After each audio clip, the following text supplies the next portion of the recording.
Now, labor turnover is a measure used by the HR department to determine how many people left an organization in a particular time period. So HR might want to see how many people left us in the previous 6-month period or the 1 year period. And they see this to see how motivated the workforce is as a whole. Why are the people leaving an organization? Are there things that we need to change? Are there things that the competitors are providing that we are not currently providing, which is why the workers are leaving?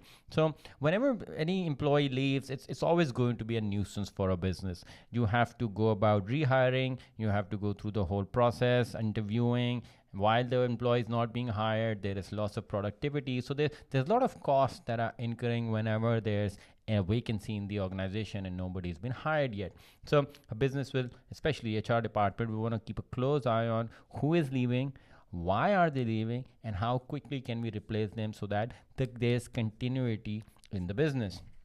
Now, why would anyone leave? There could be many reasons for it, and these aren't all within the control of the business. Sometimes people just find a better job that pays better somewhere else, and if the business cannot match that salary, then people will leave, of course. So that could be one reason for labor turnover.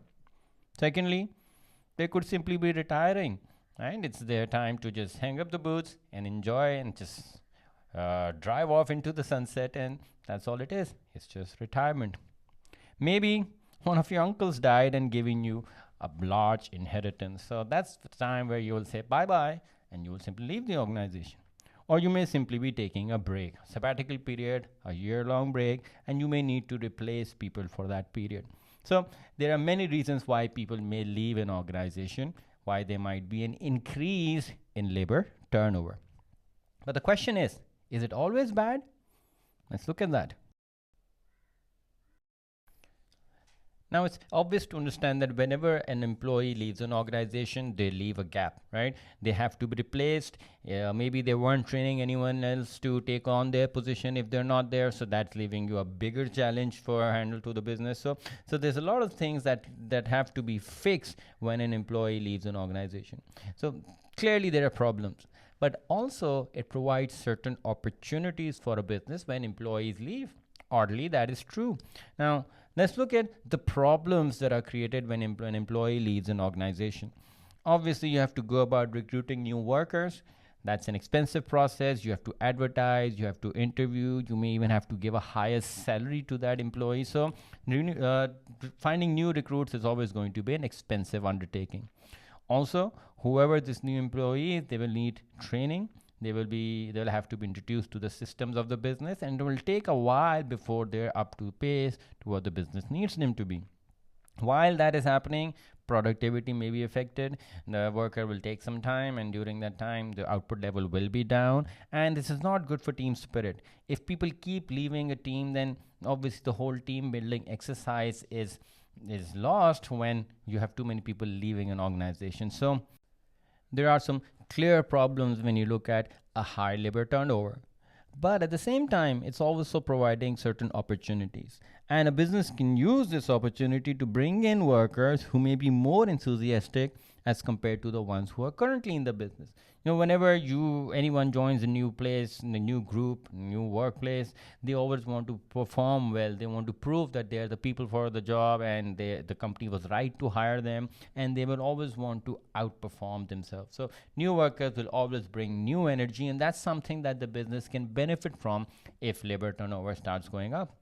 Also, when you do look to replace the people who have left and you're bringing in new people, you can bring people in who have more skills than you needed before. So if you can bring in someone who has more talents, more skills, it can only benefit the business in the long term when you do need to expand in the future. Also, when you have these new ideas, you are able to bring more products to your customers, and the customers always like variety. The bigger product portfolio you have, the more chances are the more customers will be coming your way. So where labor turnover creates problems, it also provides certain opportunities for the businesses to become better as a result of this. So then this gives us a question to answer. Is labor turnover a good thing or a bad thing? Is a certain level of labor turnover acceptable?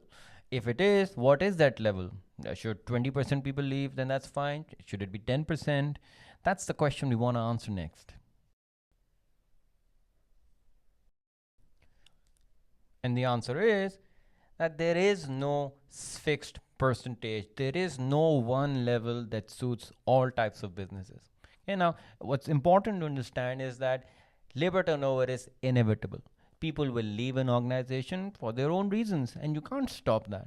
But you can't be hung up on a certain number that if more than 10% people leave, it's not good for the company, we may have to wrap up. It all varies, and there's a number of factors that will help you determine what a good or bad level of labor turnover is.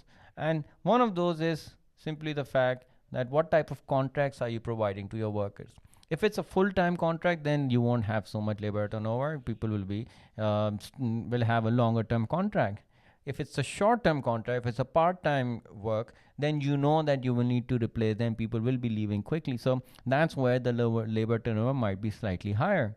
Also, the level of skill that is required. It's easier to find people of unskilled category as compared to the skilled category. And that is something that is very common to see in the retail industry, where you see that a lot of people on the sales end are changing their place of work, going from, let's say, convenience store, from one convenience store to the next, or waiters from one restaurant to another to another. So there's a lot of chopping and changing in certain industries because the level of skill is not that high. That will also determine whether you have a high or low labor turnover. And finally, the level of unemployment in the area. If there's a lot of unemployed people in your area, then they would want to look for more work and better work every time they can improve on it. And that's where when the better opportunities show up, they will look to leave the previous job and go to the next one, and then the next better job and the next better one, looking for a better living standard. So there are many factors that will eventually determine whether you will experience a high labor turnover or a low labor turnover. But in the end, there is no generalizing this. There is no one particular percentage or one particular number that will tell you whether you have the right amount of labor turnover or the wrong amount. It varies from industry to industry and the level of skill that is required by the business. So it's good, it's bad. It shouldn't be the problem it creates should be tackled head on, but also the opportunities that it provides must be capitalized on so that the company can make the most of this situation. Now, in your exams, you may be asked to calculate labor turnover, and that's what we're going to focus on next, the calculation part of labor turnover. Now, this is the formula that you will need to calculate labor turnover. And the formula goes, in the numerator, you've got the number of employees leaving in a period. The denominator is the total or the average number of workers. Either will be provided to you in the question. And since labor turnover is always a percentage, it is multiplied by 100. Therefore, the formula becomes labor turnover equals number of employees leaving divided by total or average number of employees multiplied by 100. So the question that I have for you today is from 2021 June, paper 2-4, first case study in it. And all case studies in AS paper 2 will have a calculation question, and the calculation question will always be the B part 1. Okay. Now, what the first thing you should do with labor turnover question is identify the numerator and the denominator in the information that's provided to you. So if I look at the numerator, which is the total number of employees leaving in a period, I have to spot that in my question first. And when I look at this, this is workers who left during the year. So that is provided to me here. The denominator, which is the total number of employees given right above it, total number of workers, which is this part highlighted in pink here, total number of workers. All I've got to do now is simply read the question, understand what they asked me to do, and start plugging these into the equation. So, of course, the pink part will go here. The yellow part will go up here. And that way, all I have left to do is simply plug in and find the result of this equation. So, the question says, calculate the labor turnover for the night team. So, the night team is the second column here. And the numbers that I have to work with are number of workers total are 16, and the people who left were 4. And when I use this in my formula of labor turnover, so I'm just going to write LTO for short. How many people left? 4. What was the total number of workers? 16. Multiply that by 100, and the product of this is 25%. So this tells us that 25% of your labor force from the night team during this period left the organization. Okay, simple as that.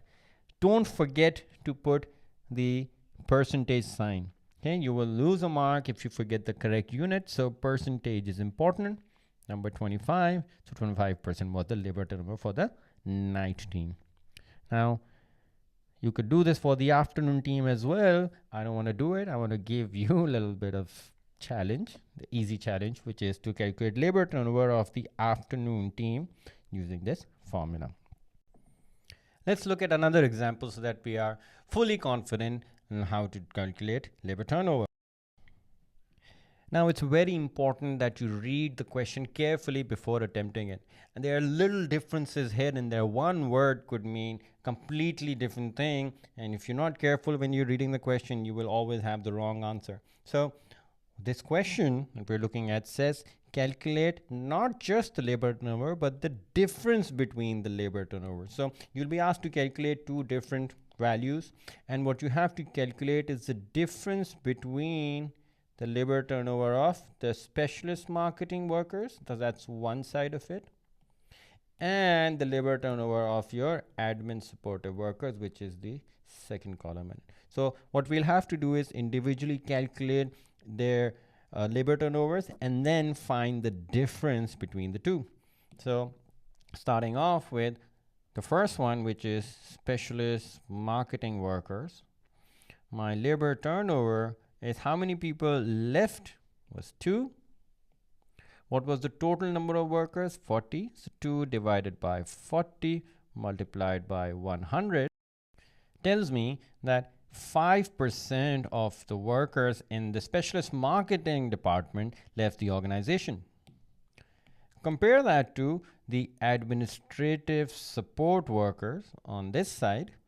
Their labor turnover would be 11 people left the organization. That's a horrible looking 11. 11 left the organization. 88 were there in total. Multiply this by 100 and this gives me a percentage of 12.5%. Okay. Now, remember the question did not say that calculate them individually. They wanted you to find out the difference between these two.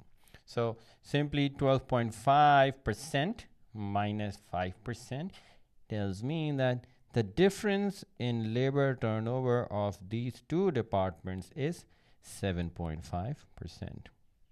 I'm just going to make it a little prettier with that highlight, but that's what the question was, the difference, and the difference is 7.5%.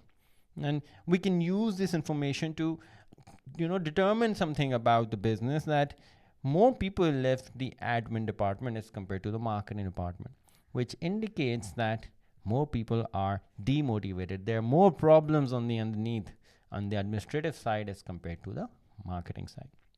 So that's how you would calculate it. Same process to be repeated every time you see the question on labor turnover.